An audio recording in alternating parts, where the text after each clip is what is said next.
ఇప్పటిదాకా సూచనలే చెప్పినా కదన్నా నేను. సమ్మక్క జాతర ఉన్నది, బస్సులు ఎక్కువ పెట్టాలన్నా, ప్రజలకు ఇబ్బంది లేకుండా సౌకర్యాలు కల్పించాలన్నా.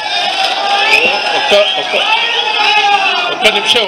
ఇప్పుడు 5 ఏళ్ళు బాబు, ఇప్పుడు మేము ఒక్కటే చెప్తున్నాం, ఎక్కడ దిస్తామని అంటలేం. వాళ్ళకి అన్ని తీర్ల మద్దతు ఇస్తాం. వాళ్ళ ప్రభుత్వం వాళ్ళు ఎన్నికల మేనిఫెస్టోలు ఏం పెట్టిందో అది చేసేదాకా నిలదీస్తాం.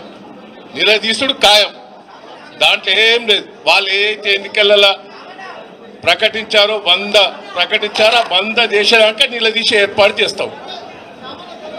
ఇంకొక విషయం గుర్తుపెట్టుకోవాలి బ్రదర్, బీఆర్ఎస్ పార్టీకి కాంగ్రెస్ పార్టీకి కేవలం 1.7% ఓట్ల తేడా మాత్రమే.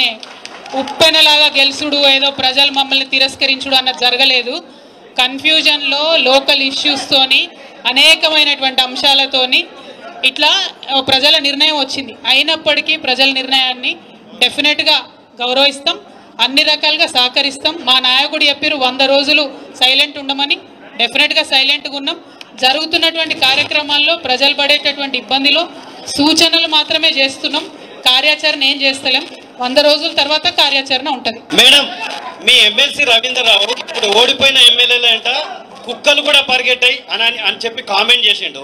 మీ ఎమ్మెల్యేలకేమో భద్రత తీసేసారు. అంటే ఈ టైంలో మీరు భరోసా ఎమ్మెల్యే, మీ ఎమ్మెల్సీ అట్లా మాట్లాడొచ్చా? ఇటువంటి వాటి మీద ఏమైనా పోస్ట్ మార్టం చేస్తారా? డెఫినెట్గా పార్టీలో ఆలోచించుకుంటాం కదా బ్రదర్, ప్రెస్లో చెప్పాం కదా, పార్టీలో ఆలోచించుకుంటాం.